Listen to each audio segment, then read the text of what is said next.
College football gets better every week. Redemption for Brian Kelly. Tennessee goes down in Athens. And Tanner Mordecai and Clayton Tune, you two are insane. We're going to get to all of that. But, of course, this is College Fantasy Tonight presented by CampusToCanton.com. If you like the content that we're putting out here, if you like C2Cs, if you like our recap shows that you're listening to or watching on YouTube right now, then go ahead and subscribe to the YouTube channel. Subscribe to us on Apple Podcasts. Give us a rate and review. Like this video. I want to get this video up to, I don't know, can we do 15 likes? Is that possible? Let's be a team. Let's get it done. We start every college fantasy night with a rundown. That means I should hear the music in my headphones. There's a snare in my headphones. I have this. There we go. There we go. There we go. Colin Decker.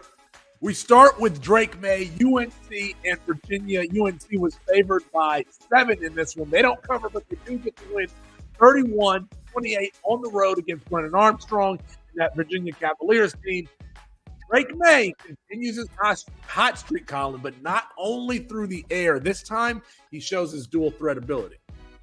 Yeah, Drake Maye just continuing to make plays in this one. The stats don't quite look like what we're used to. I mean, only 293 yards and 2 touchdowns, but like you said, doing it on the ground as well with 74 yards and a touchdown.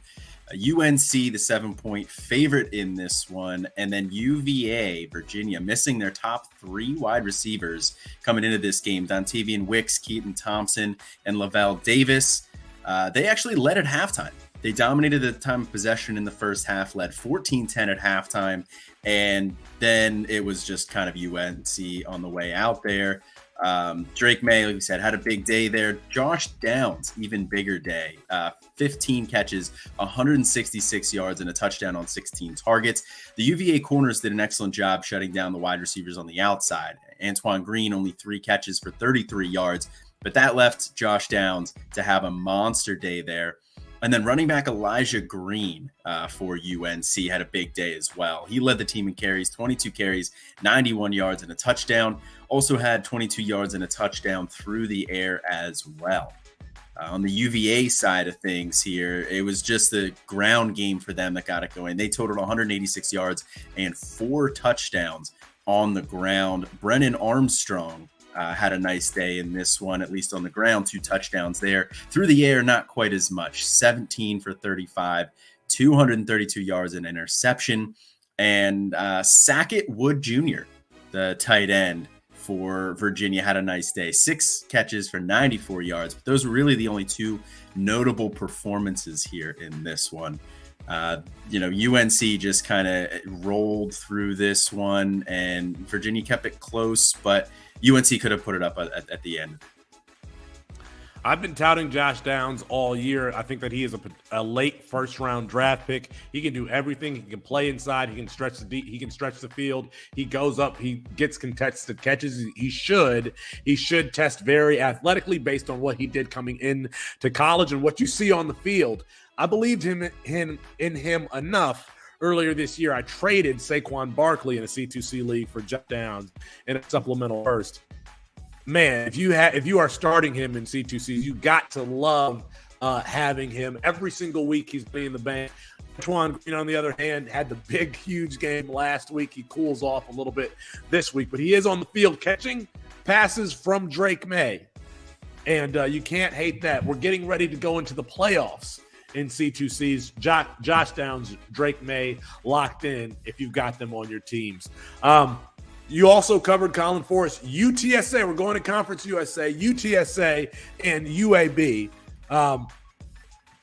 We got to pay attention to Frank Harris, Dwayne McBride in this one. Dwayne McBride is not only a CFF asset, Colin. He's going to be an NFL draft pick. It's just, is it late day 2 or early day 3? Yeah, I mean, he had another big day here in this one. 19 carries, 141 yards, and 2 touchdowns that helped UAB come back in this one. UAB quarterback Dylan Hopkins out for the 2nd straight week. Former 4-star quarterback Jacob Zeno, and former Baylor quarterback there, gets the start. UAB was 4-0 at home coming into this one, and 0-4 on the road.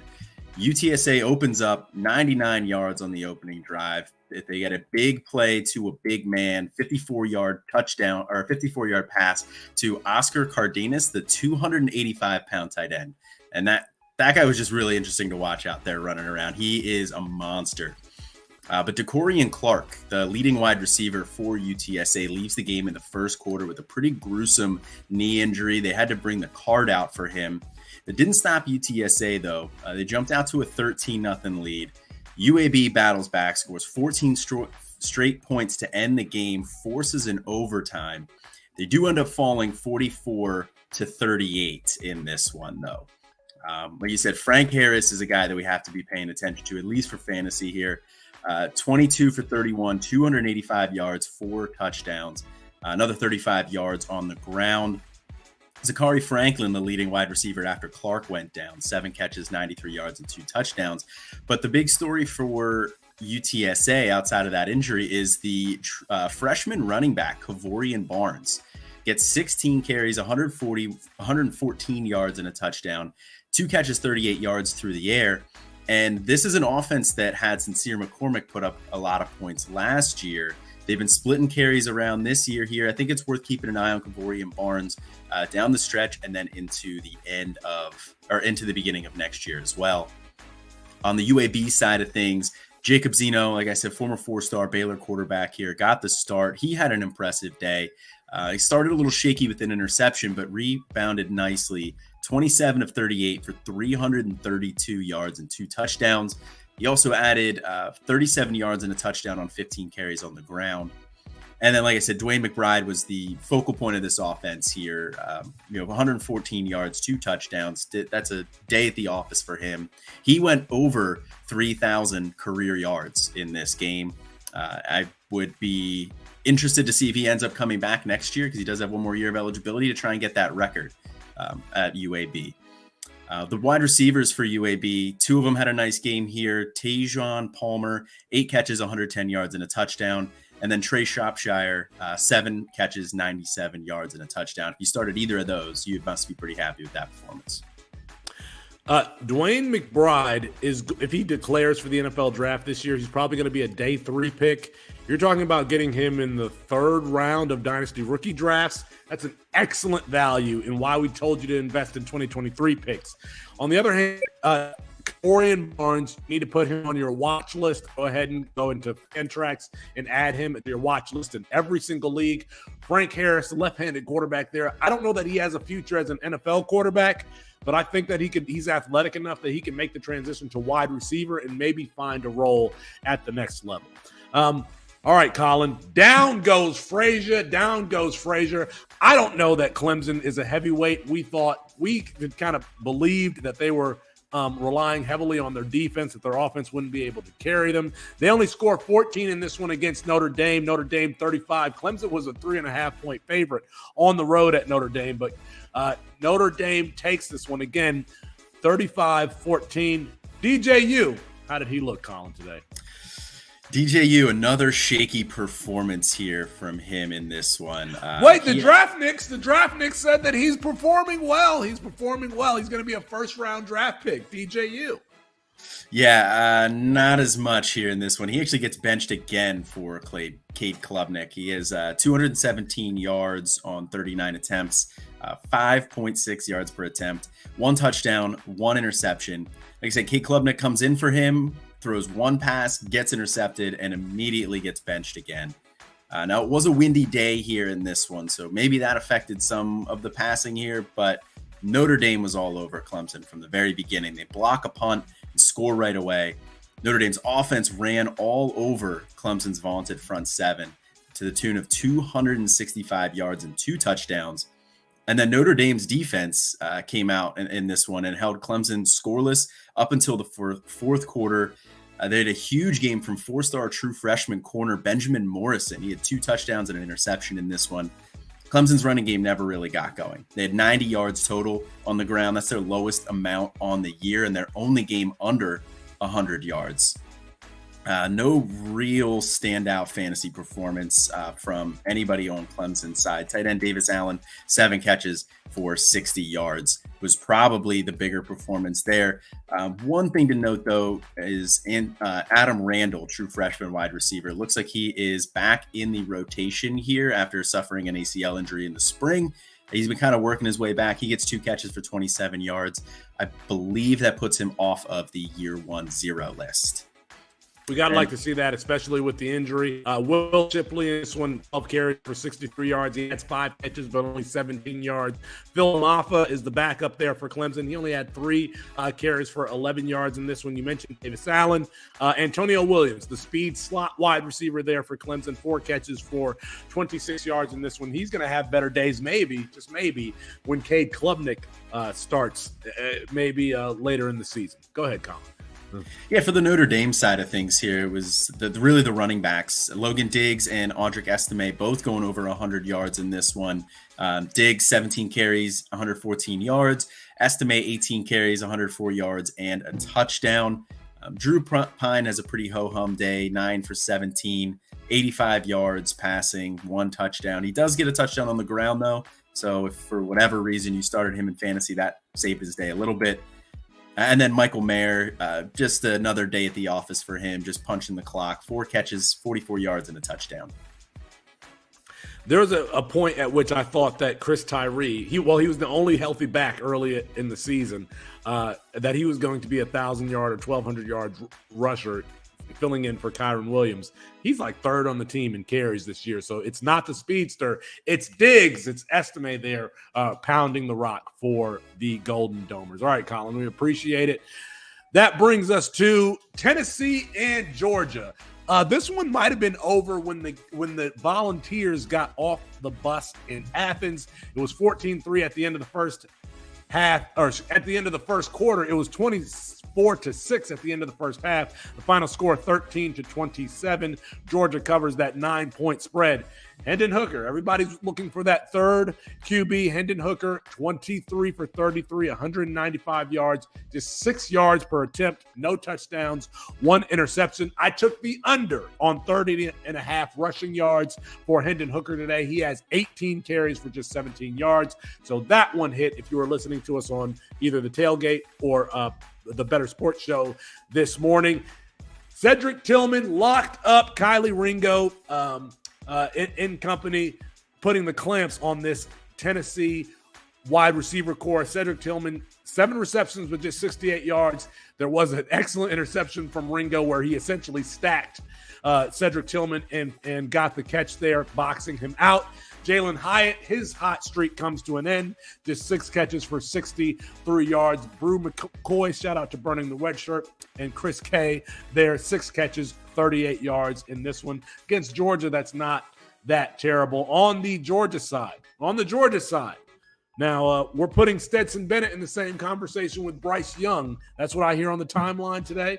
Anyway, 17 for 25, 257 yards, 2 touchdowns, 10.3 yards per attempt, a 98 QBR. You got to like that. Kenny McIntosh was lining up everywhere, including out in the slot. He goes 10 for 52 on the ground and adds 2 for 57 through the air. Dejon Edwards getting a lot of work there for Georgia. 16 carries for 46 yards.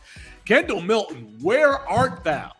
Kendall Milton, 3 for 8 in this one. I don't know how you're going to feel if you spent an early, top 5-round pick on Kendall Milton. He is clearly the third bunny there. And Branson Robinson is starting to get some carries there. He might even jump over Kendall Milton. On the receiving side, Ladd McConkey, 5 for 94. We continue to underrate him.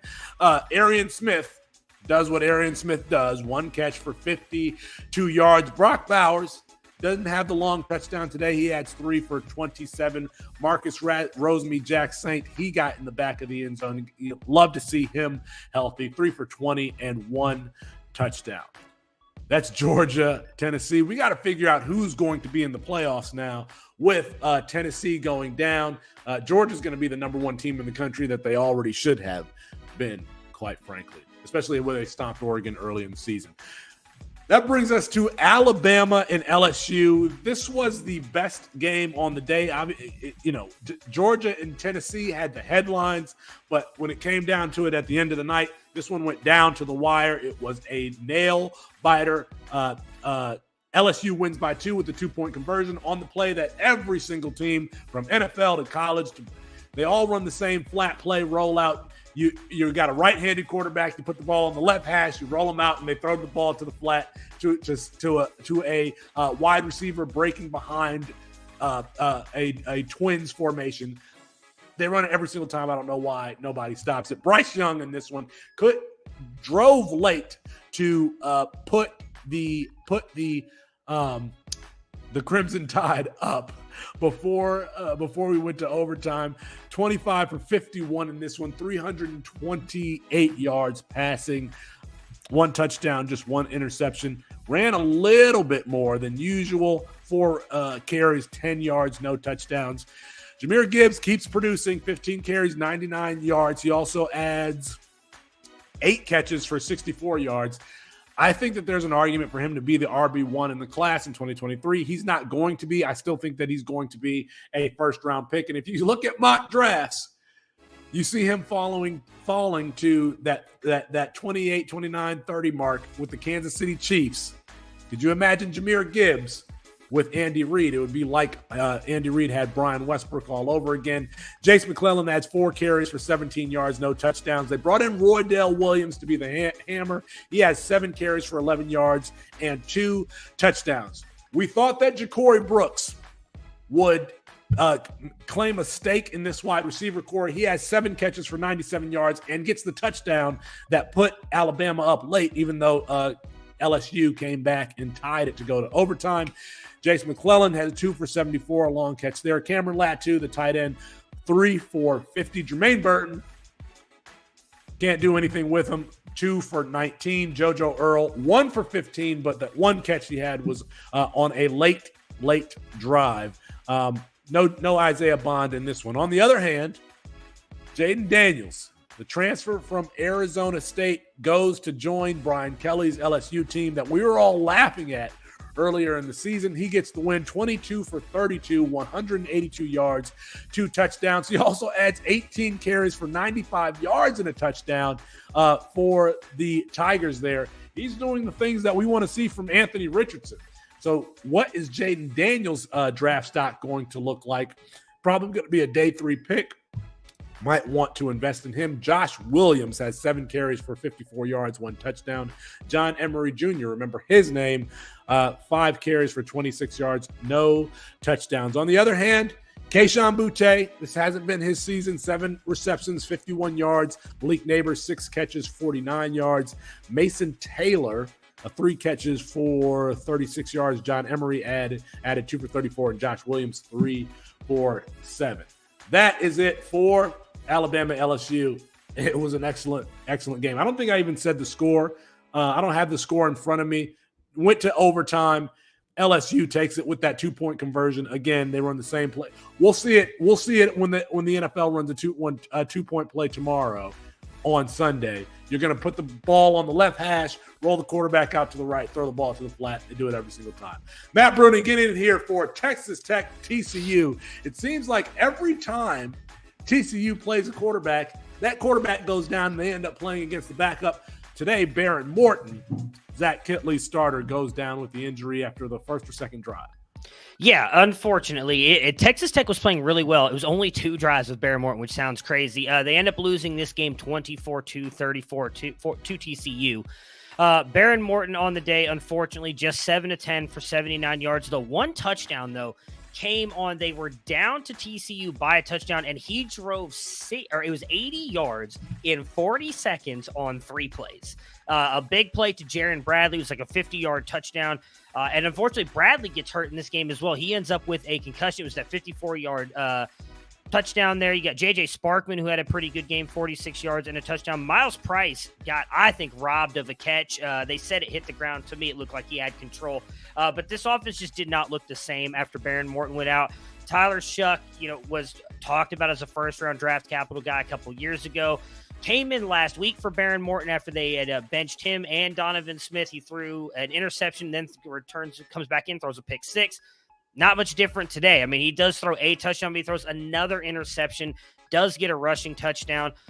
TCU, though, struggled, and I really think we talked a lot about this. Like, they've been, as you just mentioned, playing backup quarterbacks. They keep falling behind and coming back and winning these games.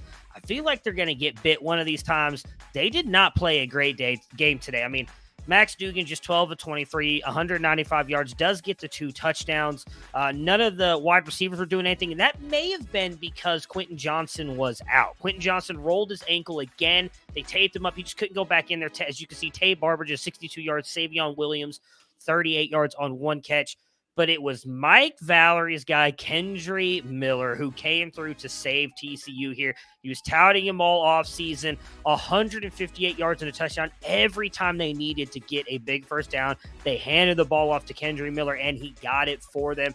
In my opinion, he is the reason that they won this game. Really not much else to talk about on the Texas Tech side. I talked about starting Taj Brooks. He went out there. He looked okay. Only 59 yards on 10 attempts. He did get a couple catches as well. They were splitting the rock between him and Cameron Valdez. So I'm going to be honest, I had not ever heard of, but he was the one who was really toting the rock, even over Sir Roderick Thompson as well. He looked fairly good in this game as well against a decent TCU defense. So maybe a name that you need to put on your watch list as we want those running backs in that high-powered Zach Kittley offense. TCU covers this one. It was an 8.5-point spread. Quentin Johnston, anytime you bet on him, he lets you down. I've taken the over on 4.5 receptions. TCU gets probably the biggest game of the week. Next week in week 11, they take on Texas. Going to be a lot of eyes on that one. Matt, you also covered Texas. Speaking of the aforementioned Texas 34, Kansas State 27 in this one. Quint Ewers gets back on the good side of the touchdown to interception ratio. Talk to us about this one. Yeah, this was a very interesting game. Texas and Sark are having a really big issue on getting up early in games and then letting teams come back. It was 31-17 at halftime, and Texas looked like they had this in control. In fact, they were driving down the field toward half. Bijan Robinson fumbles the ball. They had a chance to go up almost 38-17. Kansas State storms back in the second half, and a lot of it on the arm of Adrian Martinez, which I was not expecting, but that is the weakness of this Texas defense. They're really bad in pass coverage, and they cannot tackle to save their lives. Adrian Martinez goes 24-36 for 329 yards and 2 touchdowns, does add 52 yards and 1 on the ground. Man, I know that Deuce Vaughn is short, but we need to stop saying that dude is small. He is built, and he will not be stopped. There was multiple times. I know 72 yards doesn't sound like a lot, does get 86 yards on 7 reception touchdowns. There were multiple times that he was actually driving piles. Like, he is a very tough runner for his size. I'm going to be very curious to see what the NFL does with this kid, because I think he's an extremely good player. I know we've talked a lot about him. There is a lot of worry about his size. Malik Knowles continues to play really well, though, for this offense. 3 for 93, and Cade Warner, I believe Kurt Warner's son, playing tight end here for Kansas State, 5 for 52 and touchdown, another touchdown. I believe this is the 3rd week in a row that he has caught a touchdown for Kansas State. You mentioned on Texas. Oh, go ahead. Yeah. No, go ahead. On Texas's side here, we talked a little bit about this morning. We want to see how Quinn Ewers would bounce back, but I felt they were going to rely on Bijan. They did exactly that. 30 carries for 209 yards and a touchdown. I mean, look, I've watched a lot of college football in my time. Bijan Robinson is so much fun to watch. His ability at his size to literally stop and almost like teleport away from defenders side to side, make defenders miss surrounded, like just in a phone booth, as the saying goes. He is incredibly fun to watch. I bet a lot of Texas fans that he does not go top 10 in the NFL draft. The more and more I watch him, the more I want to be wrong on that. Like, I just want to see him get drafted high. I think he's an incredible talent. Xavier Worthy, in my opinion, has been kind of the reason Texas has lost games over the past couple weeks with Alabama and then against Oklahoma State with dropping passes and running wrong routes. Or missing routes. He played good today. Just the 42 yards, but 2 touchdowns. A big one where he completely head faked a defender to go to the post. I felt was a better throw by Quinn, but that's just me. I saw a lot of people talking about the route run by Xavier Worthy there. And Jatavian Sanders continues to be his guy, but Quinn. Not an amazing day, and we talked a lot about that. We just wanted to see him bounce back. 197 yards, 2 touchdowns, no interceptions, 18-430. Smashes his fantasy points prop, which we talked about this morning. And I will say, I know a lot of people hate on this kid, and we defended him 2 weeks ago after he played a bad game against Oklahoma State. But if you watch this kid throw the ball, it is so effortless, and it is so catchable. I know Felix is rolling his eyes right now. I can see him shaking his head. I don't care. He is special, and I know Felix knows this because he defended him 2 weeks ago. Felix doesn't typically do that unless he really likes him. He's only doing this because I'm standing here talking about him, but he's going to be really good. I can't wait to see what he's able to do moving forward. It was a great game, though. Great to see them bounce back. As you mentioned, a massive game next week against TCU, which could decide what TCU's playoff hopes right here, because if they go through Texas, that's probably the biggest test moving forward to the Big 12 Championship. TCU probably going to be a top 4 team next week once rankings come out. Deuce Vaughn, the issue for him is going to be his contact balance. And whether or not what he does at the line of scrimmage as far as setting up blocks. But he is a very productive player. Another running back that's going to be late second, third round dynasty rookie picks. We tried to tell you all along here on Debbie Debate, on the Campus to Canton shows, Campus Life, that you needed to invest in 2023 picks. Players like Deuce Vaughn are why even your second and third round picks are valuable. All right, that is the rundown. Cut the music. Every week in college football, you're biting your nails. There's some game, whether it be, Tennessee and Alabama, or today, Alabama and LSU. There's always a game where things are just going crazy. Alabama and LSU had it tonight. That one was excellent work. That brings us to the G5 Minute. Every week on College Fantasy Tonight, we check in with Hannah Payne, creative lead at campustocanton.com, to give us a rundown on what happened in the group of 5. It's a segment we like to call the G5 Minute.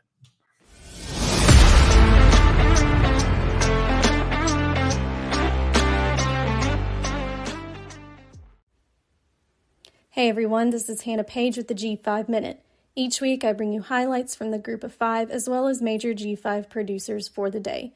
To preface, the theme of tonight's segment is mostly AAC, and if you've been watching the games, you'll understand why.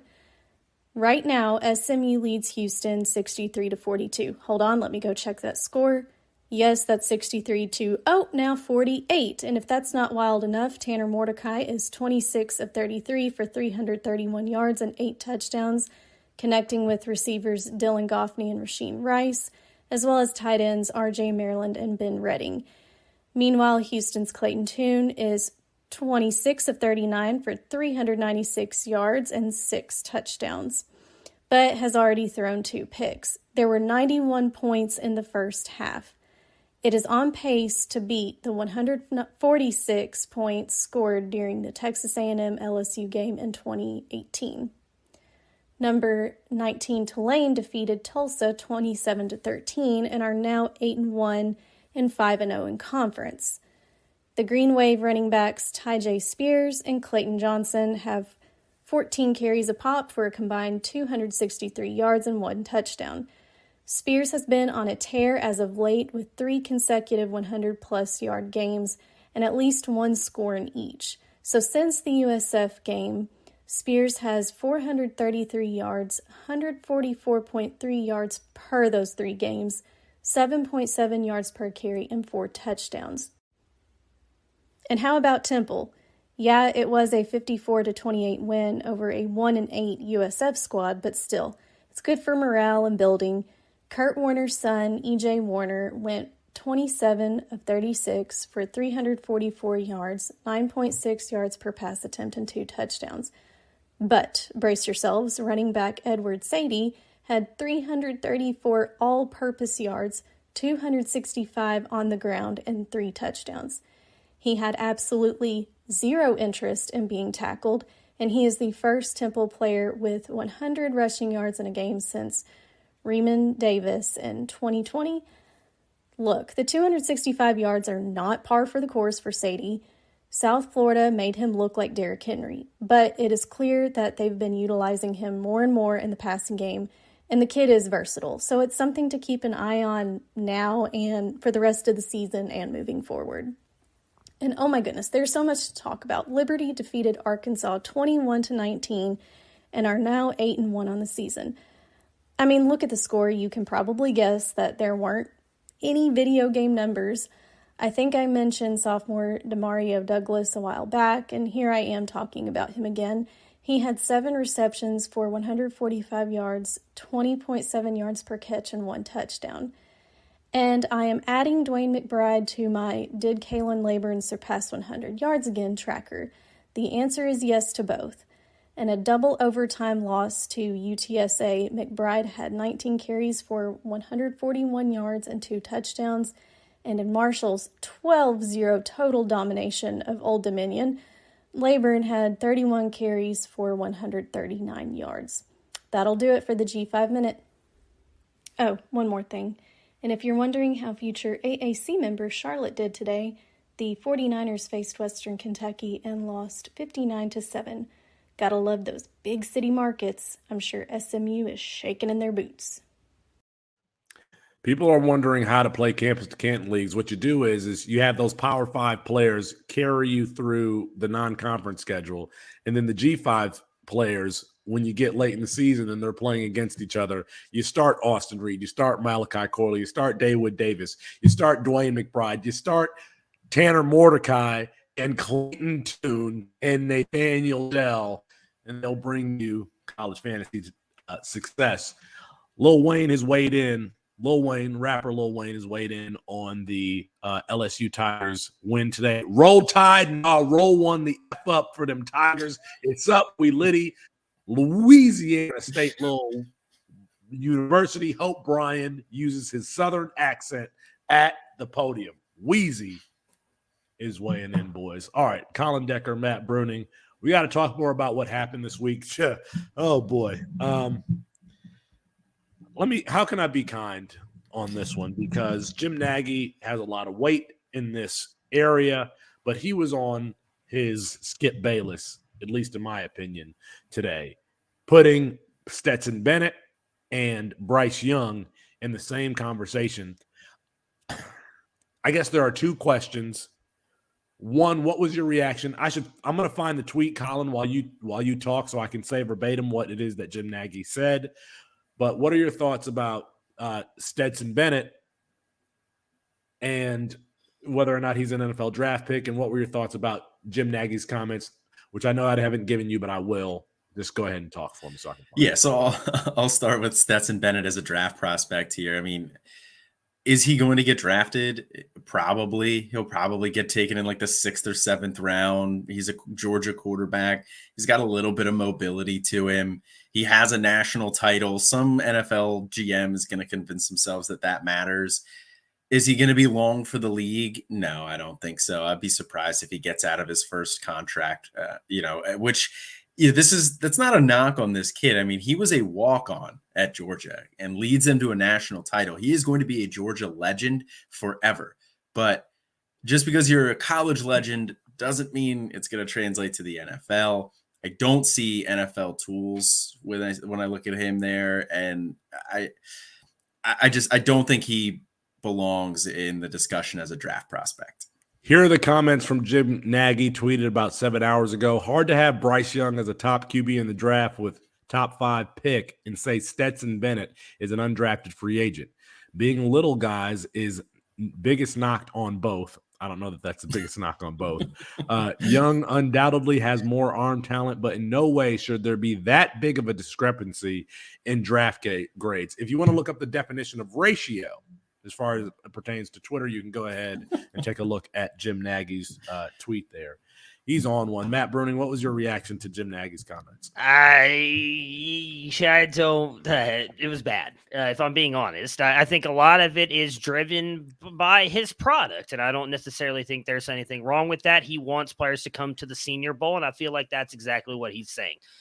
I don't like the way that he worded it and put Stetson Bennett in the same sentence as Bryce Young. I feel like that's extremely disrespectful to Bryce Young, who deserves his top 5 draft capital. I look, I've probably been one of Stetson, I can't even say his name right. Stetson Bennett's, my goodness, I've been one of Stetson Bennett's biggest haters. Chris Moxley has, shouted at us many times when we have crapped on him on Debbie Debate, but Colin mentioned it. He was a walk-on for a reason. There's one walk-on that I can think of off the top of my head who they did not win a national championship, but went on to have a ton of college football success and then end up getting drafted in the first round. It's Baker Mayfield. He has not worked out in the NFL. And I don't think Stetson Bennett even has the tools that Baker Mayfield has. Like, I don't understand the conversation we're trying to have here with that. I don't know what you mean by saying, like, they don't have, like, the being small is the only thing they're talking about. And Bryce Young's got a little bit better. No, Bryce Young's got a lot better arm talent. Not a little bit, a lot better. Like, when we were watching that game, I'm sure everybody who watched this watched that Georgia-Tennessee game. They all pulled one throw out of that game. Talked about Stetson Bennett made a great throw, which was the throw to Marcus Rosemary Saint in the back of the end zone. We're like, oh, well, if he sails it a little bit too high, it's going to hit the goalpost. Look, guys, every decent quarterback can make that throw. That does not make you special. Go watch Bryce Young. Go watch C.J. Stroud. Go watch Justin Fields. Go watch Drew Alara's pass in the back of the end zone off platform as a true freshman. Excuse me. Not once seen a throw like that from Stetson Bennett. I hope he does get drafted because I do love the way that he has played the past 2 years. And as Colin mentioned, he's going to be a legend in Georgia forever. That's never going to go away. That dude's going to be able to pick a job in Georgia, whatever job he wants. Someone will pay him to just tout that company because of what he's done. I actually do think he could survive in the league for a backup for a decent amount of time. We've seen worse backups, but I don't think he's leading toward any NFL success in the long run. I don't. Jim Nagy's not saying he's a backup. Jim Nagy is saying Young undoubtedly has more arm talent, but no way should there be that big of a discrepancy in draft grades. That is the most offensive part of that tweet. If you want to say Stetson Bennett is an NFL quarterback, that's fine. But to say that he belongs to be in the same conversation as Bryce Young, I hope that he issues an apology tomorrow morning after he goes to church and reflects on what it is that he's done. Because it is absurd to have Stetson Bennett and Bryce Young in the same conversation. They don't have the same play style. They don't have the same pedigree. They don't have nothing. If Bryce Young was in Georgia, like Georgia would have been the number one team this entire season. They would have beat Oregon by 100 if Bryce Young was the quarterback for Georgia. It's offensive, and quite frankly, Jim Nagy lost a little bit of credit in my book today because that tweet was not veiled at all to direct traffic to his game, to get Stetson Bennett into his game, to drive attention to his game. I don't think it was objective at all. I'm not sure that Jim Nagy believes what it is that he said. He was on a Skip Bayless tip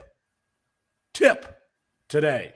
And he should be ashamed of himself. He should absolutely be ashamed of himself, Jim Nagy. I hope you're watching. You can get at me at Sharp Review on Twitter. Let's talk about Clemson now. Clemson goes down. We always go to these quarterbacks. Clemson goes down, Colin. I got to think that we are going to see Cade Klubnik at some point implemented as a starter. DJU benched for what, the second week in a row now? Yeah, second week in a row. I mean, he had the bye week there, but yeah, essentially 2 weeks in a row. And the thing is, though, Cade Klubnik hasn't really been that much better. He managed I think he had like two completions for 4 yards on 4 attempts last time. And then in this one pass, 1 interception, gets yanked right away. Do we see Cade Klubnik the rest of the year? Probably, I think at this point. I mean, they already lost. So I think they'll probably roll Cade Klubnik out there, but I don't know if he gives them that much better of a chance to win, to be honest. So does it matter? Yeah, I really don't know what Dabo's going to do here. I feel like he's going to pull the Nick Saban and talk about how great the team is and then try to get those narratives out in the media and try and win the ACC championship. North Carolina continues to roll and we get a Clemson North Carolina matchup. I could understand him trying to build that up to put him back in the playoffs. I agree with Colin. Like, Cade has not looked.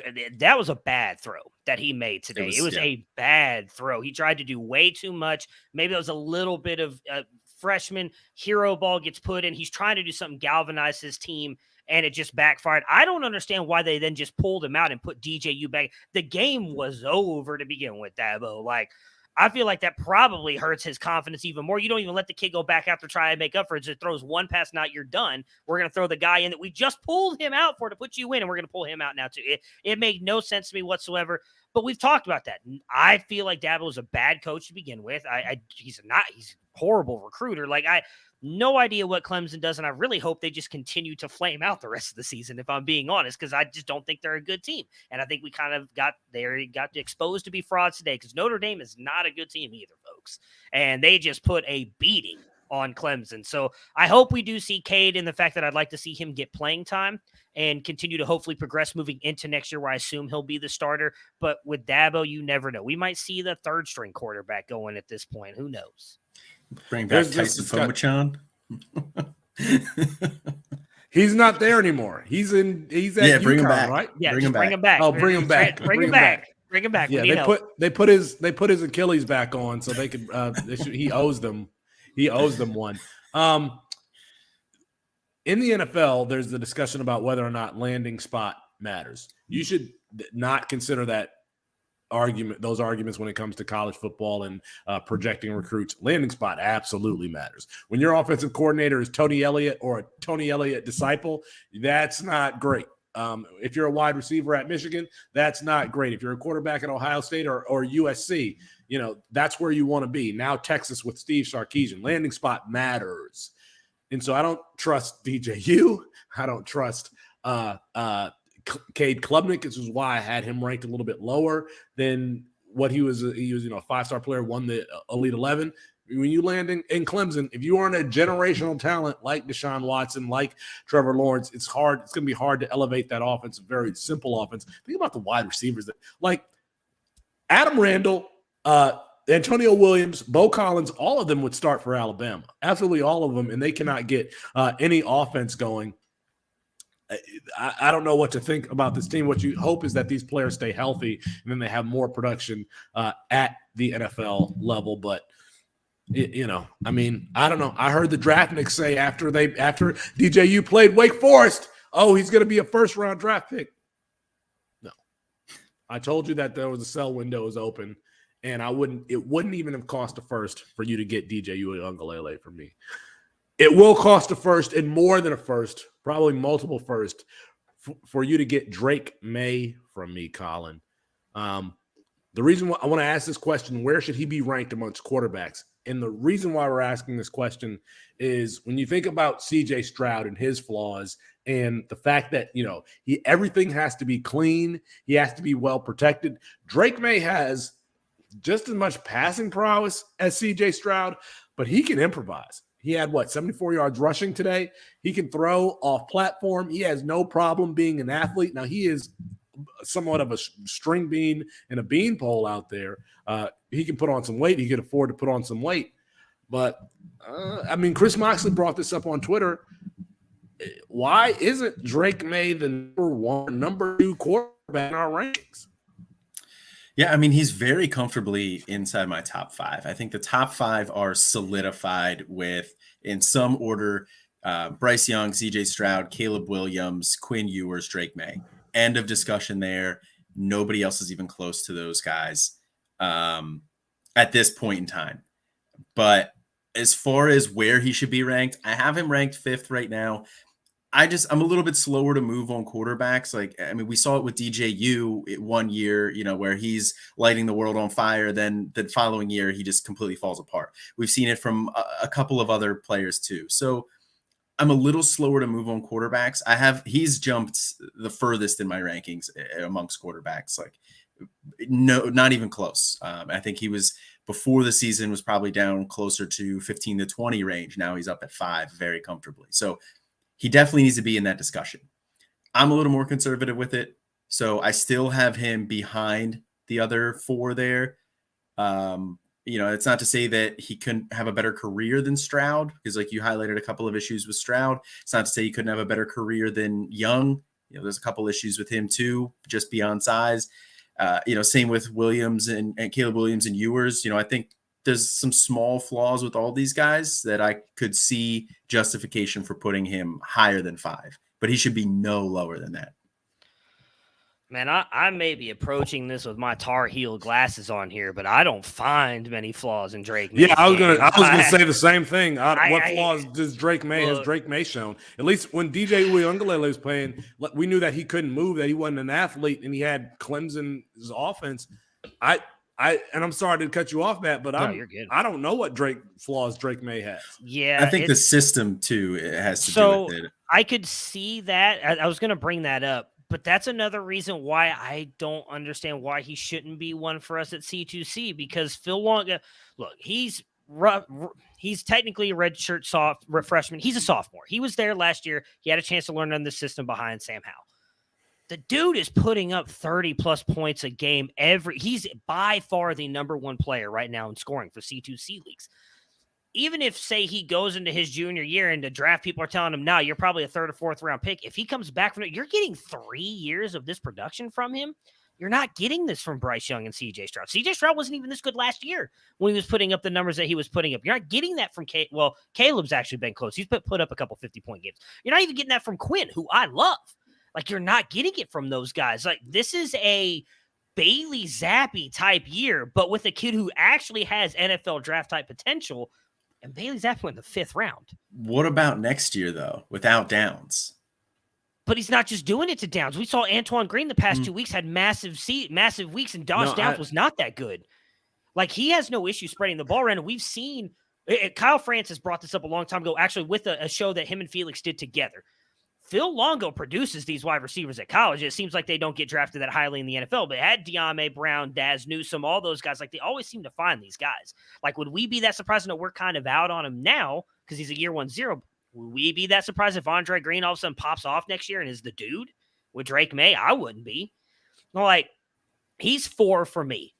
And I have struggled to not move him up to 1 because I just don't see the argument. I get what you're saying. Austin made the same argument on Wednesday. Like, you want to see a little bit more. You don't want to raise this guy up after 9 games, but I think there's a massive difference for me in watching what Drake May does every Saturday compared to what I saw out of DJU. Like, the plays that he is making. I talked about this on Wednesday. There's a play last week where he rolls out and a cornerback is starting to go to the wide receiver. He pump fakes him. He bites on it, and then he goes deep to a wide, I believe it was Josh Downs, or no, it's Antoine Green, who then was now wide open streaking down the field. I never saw something like that from DJU ever. His mechanics look good. Like, it's just everything. So I wouldn't have an issue with it. I am kind of with you though, Colin. Like, I've got him at 4. Quinn's 1, Caleb's 2. No, sorry. Quinn's 1, Bryce is 2, CJ is 3. I have Drake May at 4. I actually have Drew Allar at 5. CJ's at 6. I have no argument if someone wants to move him up to 1, though. Like, I think right now, if you argue just college production and possible NFL draft capital, I think you have a perfectly legitimate argument to move him to 1. Yeah, I mean, if we're going to compare DJU to Drake May, I think one comparison you can make is that DJ Uiagalelei's play dropped off after he lost Cornell Powell and Amari Rodgers. Well, Josh Downs is 10 times the player of either of those, and he's going to be, again, a first round or a very high second round NFL draft pick. That is something to be concerned with. Phil Longo's off. The NFL teams do not like Phil Longo's offense for some reason.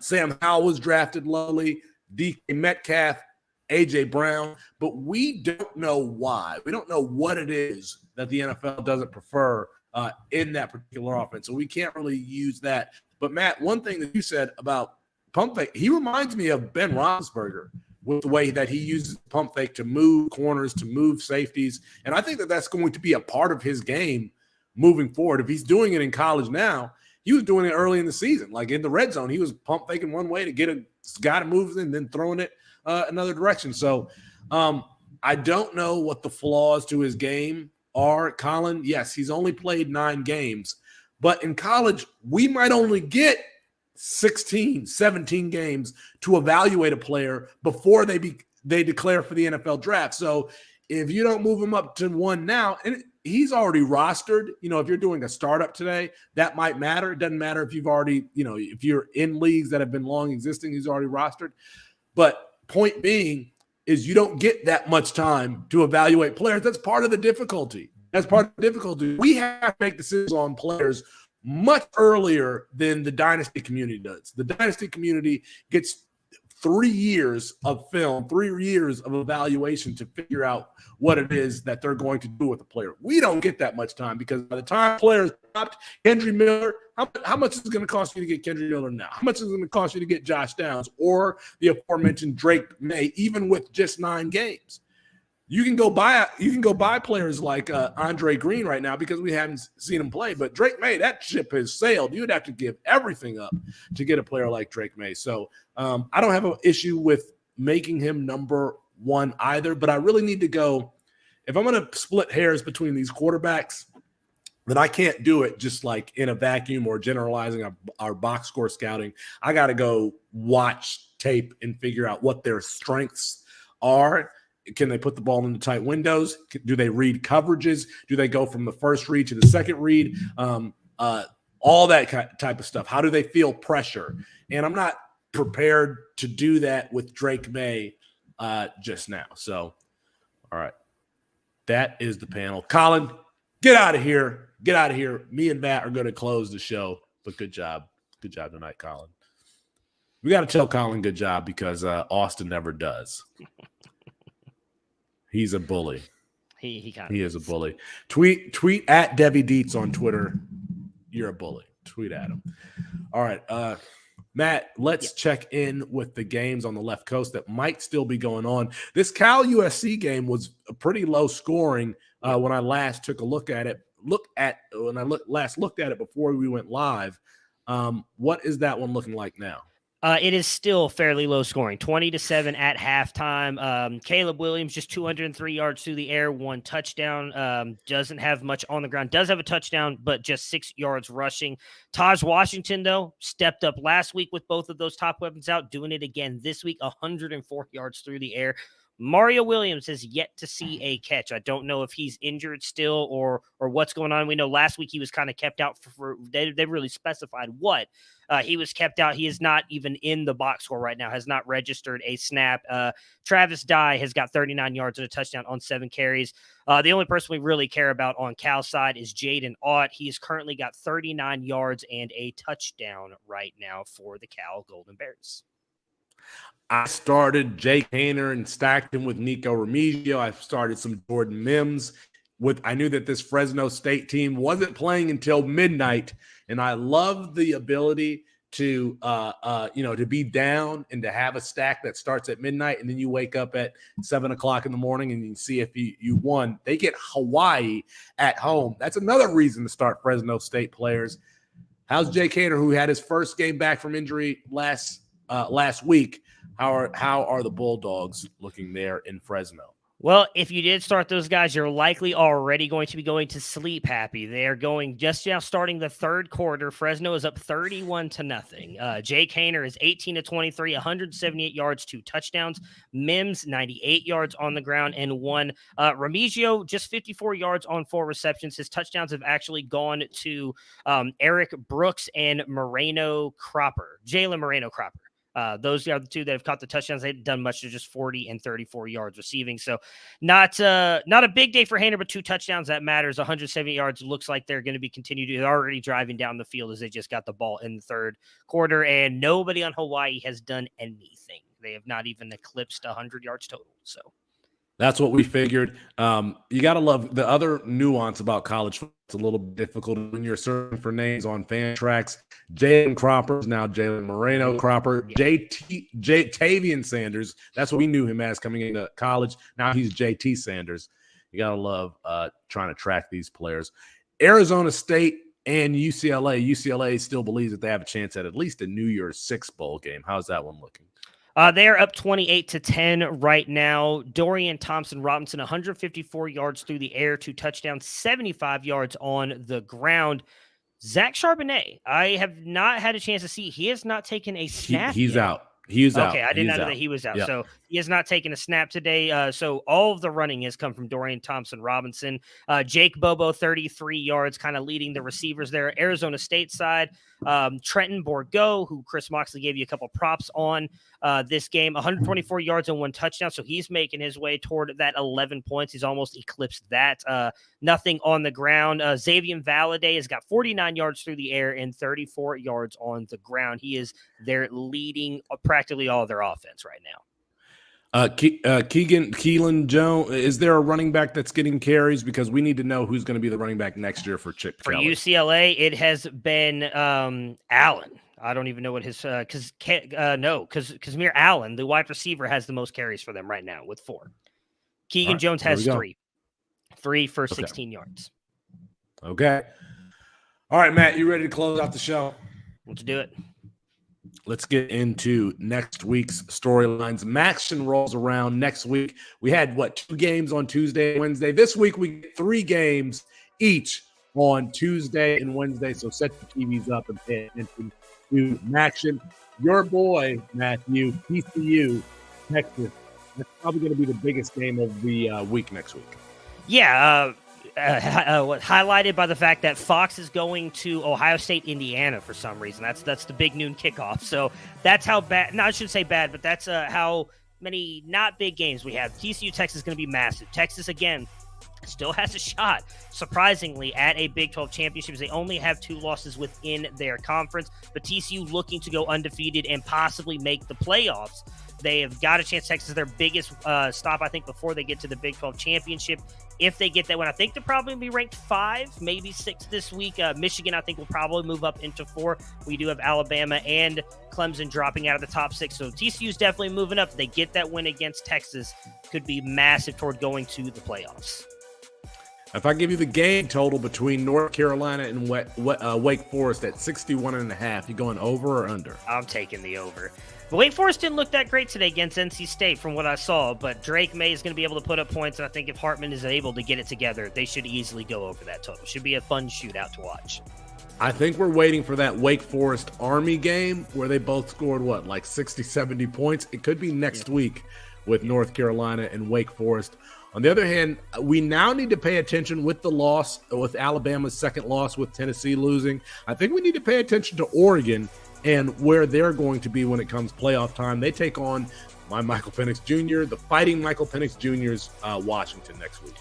Yeah, that should be an interesting game because Washington's played fairly good defense for the most part. And Penix, while he struggled, it seems, in the first half, the past couple games, he really gets it going in the second half. I think the big advantage to Oregon here is that it's at Oregon, so it's at home. Washington has struggled on the road. They played incredible at home. Will be a big matchup, though, for them as, again, you just mentioned, they're fighting now they're back in the playoffs, even after losing 49-3 in week 1. They have a chance to make the playoffs again this year. Probably get stomped in the first round. You never know. We could see a rematch between Georgia and Oregon in the college football national championship. Tanner Mordecai's got to be player of the week. He had 9 touchdowns, 16 touchdown passes between Clayton Tune and Tanner Mordecai today. Those 2 programs went insane. All right. Good night, everyone.